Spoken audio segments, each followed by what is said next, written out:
नमस्कार, मैं हूं आपके साथ नेहा दुबे। बहुत स्वागत है आपका एपीएन के लोकप्रिय कानूनी प्रोग्राम लीगल हेल्पलाइन में। इसमें हमारे कानूनी विशेषज्ञ रोजमर्रा की जिंदगी की समस्याओं से जुड़े कानूनी मसलों पर आपकी शंकाओं का समाधान करते हैं। अगर आप भी चाहते हैं इस खास कार्यक्रम के माध्यम से जुड़ना और फोन करके कानूनी राय लेना, तो आप हमें फोन कर सकते हैं, कानूनी राय ले सकते हैं। आज हम आपको बताएंगे महिलाओं से दुर्व्यवहार के बारे में।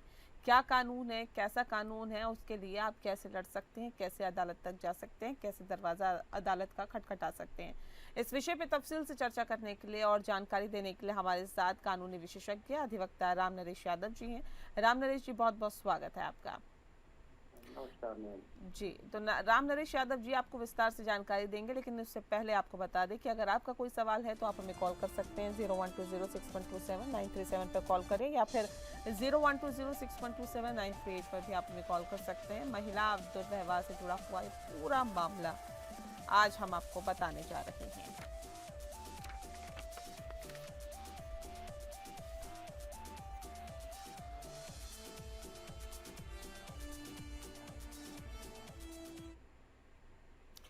और राम नरेश यादव जी सीधे हमारे साथ जुड़े हुए हैं। सर, सबसे पहला सवाल यही कि महिलाओं से अगर दुर्व्यवहार हो कहीं पर भी, कैसे भी, तो क्या किया जाए, क्या एक्ट है इसके लिए?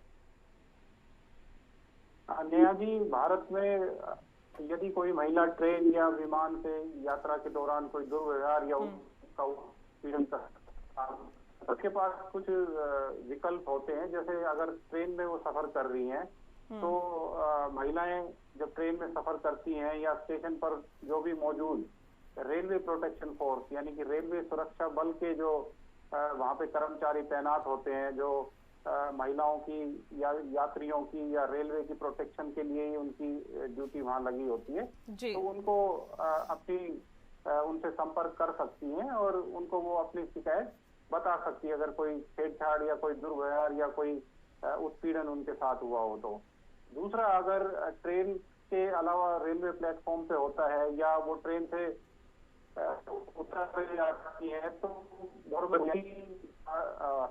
वहाँ पे पुलिस स्टेशन होता है हर रेलवे स्टेशन पे, तो वहाँ भी अपनी शिकायत दे सकती हैं। अगर महिला फिर भारतीय रेलवे ने एक 24/7 एक सुरक्षा हेल्पलाइन नंबर भी चला रखा है, जो है 1800-111-322।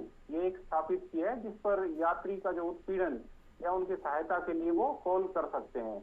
अगर महिला विमान में सफर कर रही है तो विमान में जो भी मौजूद केबिन क्रू होता है वो किसी भी उत्पीड़न की स्थिति में यात्री तुरंत केबिन क्रू को सूचित करें और ऐसी स्थितियों को संभालने के लिए ये लोग प्रशिक्षित होते हैं और आवश्यक कार्रवाई करते हैं।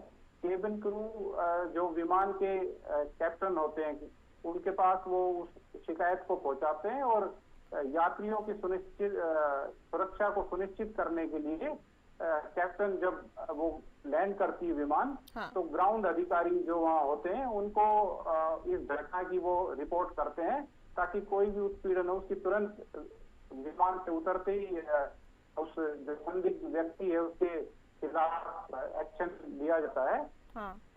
उसके अलावा महिला के पास एफआईआर यानी कि कोई भी निकटतम पुलिस स्टेशन है उसमें एफआईआर दर्ज कर सकते हैं और अपनी उस घटना के बारे में या कोई या कोई जानकारी भी वो पुलिस को प्रदान कर सकती है।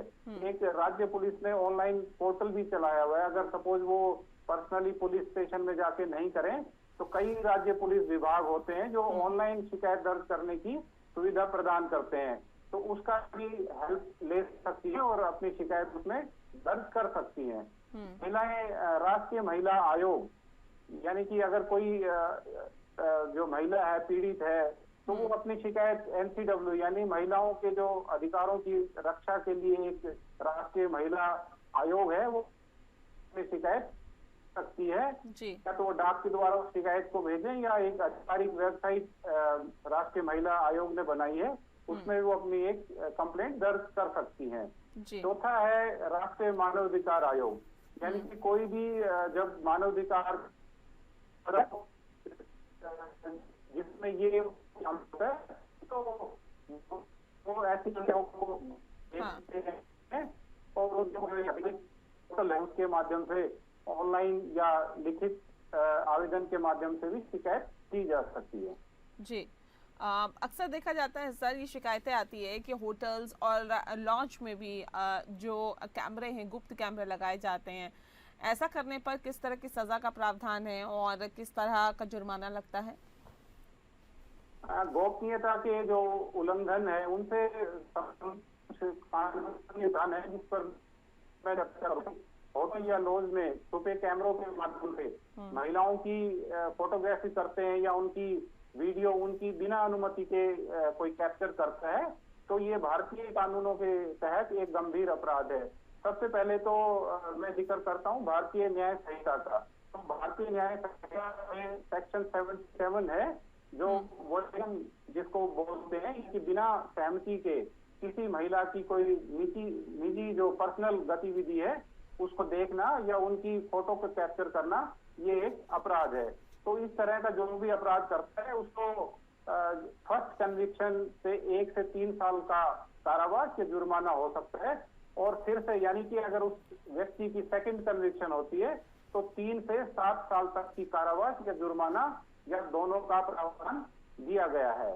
फिर दूसरा है आईटी एक्ट 2000, यानी आईटी एक्ट के सेक्शन 66E जो गोपनीयता का उल्लंघन के ऊपर उसके दिया गया है।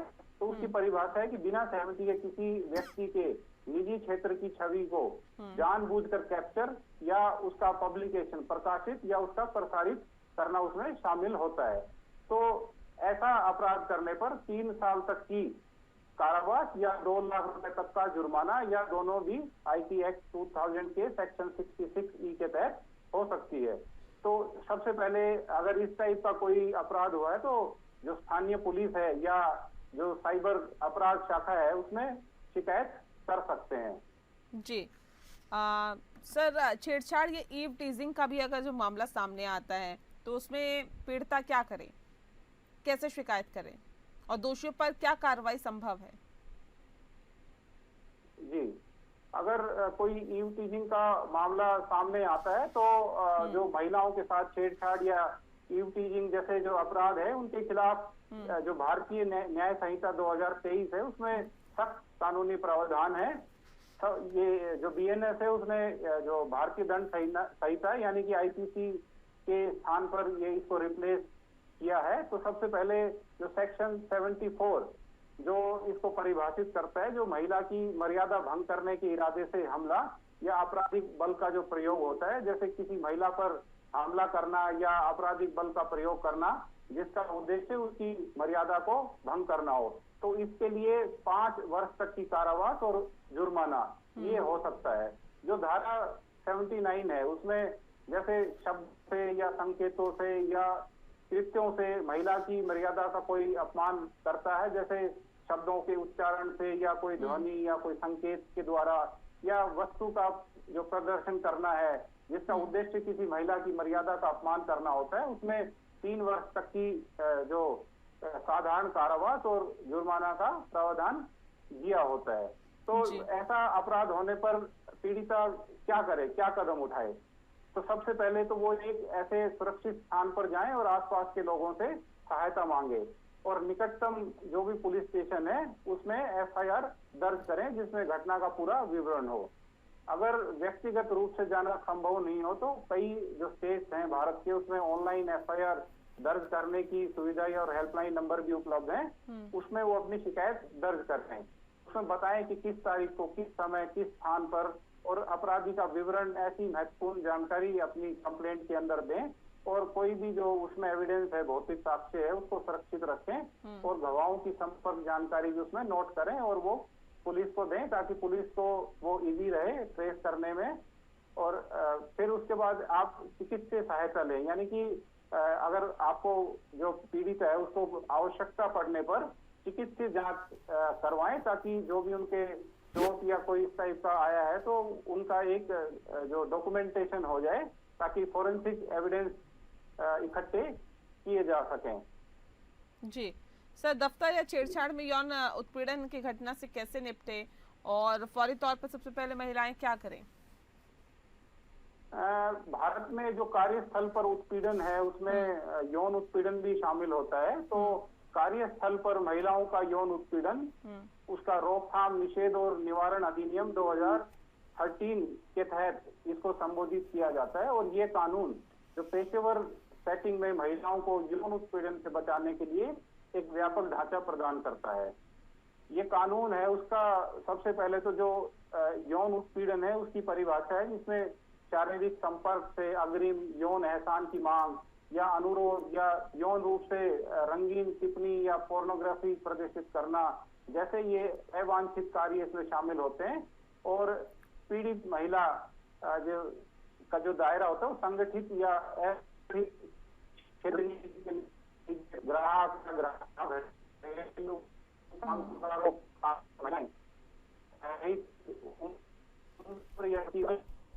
सभी महिलाओं को परिभाषा इस एक्ट के तहत दी गई है। उसमें जैसे पारंपरिक हॉस्पिटल, एजुकेशनल इंस्टीट्यूशन, जो खेल सुविधाओं और जो परिवहन सहित जो रोजगार के दौरान देखे जाने वाली किसी जगह को ये शामिल करता है।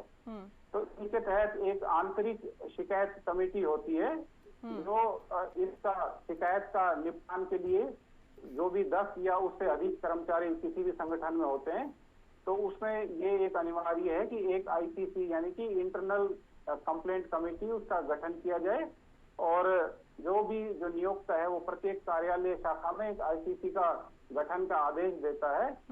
और ये जो एलसीसी यानी स्थानीय शिकायत समिति है ये जिला अधिकारी को प्रत्येक जिले में और यदि आवश्यक हो तो ब्लॉक स्तर पर भी 10 से कम कर्मचारी वाले जो प्रतिष्ठान है उनमें शिकायतों का समाधान करने के लिए जब शिकायत नियोक्ता के खिलाफ हो तो एलसीसी यानी स्थानीय शिकायत समिति स्थापित करने की आवश्यकता होती है।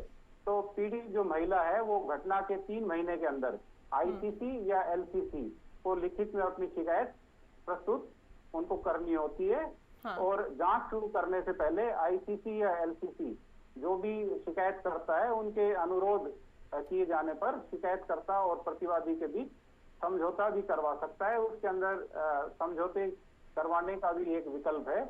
और जो जांच प्रक्रिया है उसको 90 डेज यानी कि 90 दिन के अंदर उसको पूरा करना होता है। और जांच जब पूरी हो जाए तो जो रिपोर्ट है या जिला अधिकारी को भेजी जाती है जिन्हें 60 दिन के भीतर ही महिलाओं के उत्पीड़न की अगर महिलाओं के साथ दुर्व्यवहार हो रहा है तो वो क्या करें, कैसे करें, क्या फौरी तौर पर करें, प्राथमिक तौर पर उनको क्या करना है, क्या नहीं करना है, कैसे उन्हें दरवाजा अदालत का खटखटाना है और अपने लिए लड़ाई लड़नी है, इस विषय पे तफसील से चर्चा कर रहे हैं और बहुत ज़्यादा जानकारी दे रहे हैं रामनरेश यादव जी। और रामनरेश यादव जी लगातार हमारे साथ जुड़े हुए हैं। सर, घरों में भी अक्सर देखा जाता है कि डोमेस्टिक वायलेंस का मामला सामने आता है। ये क्या है डोमेस्टिक वायलेंस? अगर घर में घरेलू हिंसा महिलाओं के साथ हो रही है तो वो क्या करे? सबसे पहले कैसे अपने आप को सुरक्षित रखें? नेहा जी, यदि किसी महिला के परिवार के सदस्य के साथ घर पर हिंसा करते हैं तो वे protection of women from domestic violence act 2005 के तहत शिकायत दर्ज कर सकती है। और उस शिकायत के आधार पर राहत प्राप्त कर सकती है। सबसे पहले तो जब शिकायत दर्ज करते हैं तो उसमें एक प्रोटेक्शन ऑफिसर होता है जो प्रत्येक राज्य ने एक प्रोटेक्शन ऑफिसर को नियुक्त किया है जो पीड़ित महिलाओं की सहायता करते हैं। पीड़िता इन अधिकारियों से संपर्क करके अपनी शिकायत दर्ज करा सकती है। प्रोटेक्शन ऑफिसर मजिस्ट्रेट के समक्ष कार्रवाई शुरू करने और सुरक्षित आश्रय या चिकित्सा सहायता उपलब्ध कराने में उनकी मदद करते हैं। दूसरा होता है कि सेवा प्रदाता यानी कि वो ऐसे संगठन है जो इस अधिनियम के तहत पंजीकृत है जैसे एनजीओ वगैरह, और ये महिलाओं की सहायता के लिए काम करते हैं। तो पीड़िता इनसे भी संपर्क करके शिकायत दर्ज करा सकती है और चिकित्सा सहायता अगर जरूरी है तो वो प्राप्त कर सकती है या एक सुरक्षित रेजिडेंस आश्रय की व्यवस्था भी इनके द्वारा की जाती है। तीसरा विकल्प है अगर पीड़िता अपने जो कोई डोमेस्टिक वायलेंस से प्रभावित है तो पीड़िता अपने निकटतम पुलिस स्टेशन में जाकर एफआईआर भी दर्ज करा सकती है और पुलिस को शिकायत दर्ज करके एक आवश्यक जो सहायता प्रदान करनी होती है। चौथा विकल्प है कि पीड़िता सीधे मजिस्ट्रेट के सामने भी अपनी कंप्लेंट प्रस्तुत कर सकती है और जो कोर्ट है वो एक आवश्यक आदेश जारी कर सकते हैं। तो इसमें जो अधिनियम है, इस एक्ट है, इसके तहत क्या राहत मिल सकती है एक महिला को? तो प्रोटेक्शन ऑफिसर सेक्शन 18 के तहत, यानी कोई भी अगर इस टाइप में जाता है तो वो जो प्रतिवादी है उसको किसी भी प्रकार की घरेलू हिंसा करने से प्रोटेक्शन ऑफिसर रोकते हैं और प्रतिवादी को पीड़िता से किसी भी प्रकार का संपर्क करने से भी प्रतिबंधित करते हैं।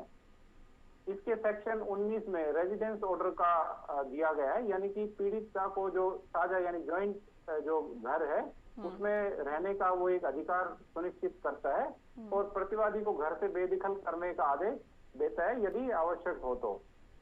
तीसरा जो सेक्शन 20 है उसके अंदर मॉनेटरी रिलीफ के प्रोविजन है। जैसे कोई पीड़िता है, उसके बच्चों के लिए चिकित्सा का खर्च, उनके जो जीवन यापन का खर्च और जो अन्य हानि हुई है उसकी भरपाई के लिए भी एक मॉनेटरी रिलीफ कोर्ट द्वारा एक ये सहायता दी जाती है।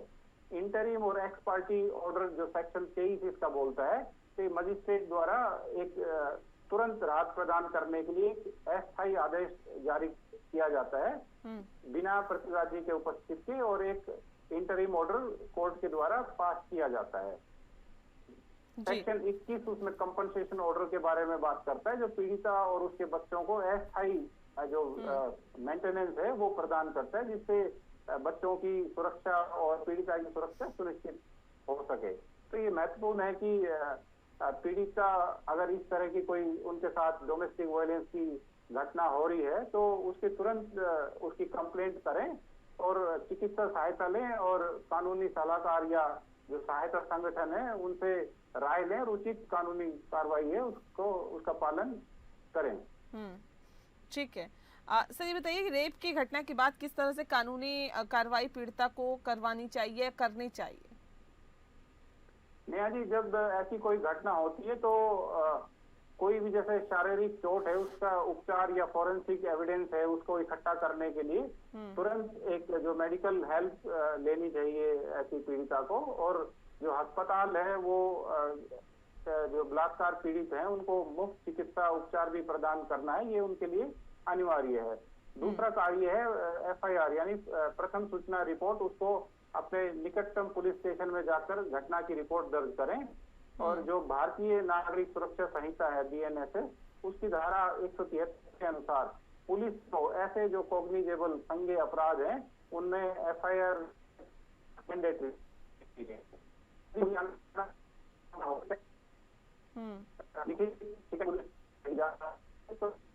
आवश्यक कार्रवाई करने के लिए बाध्य है।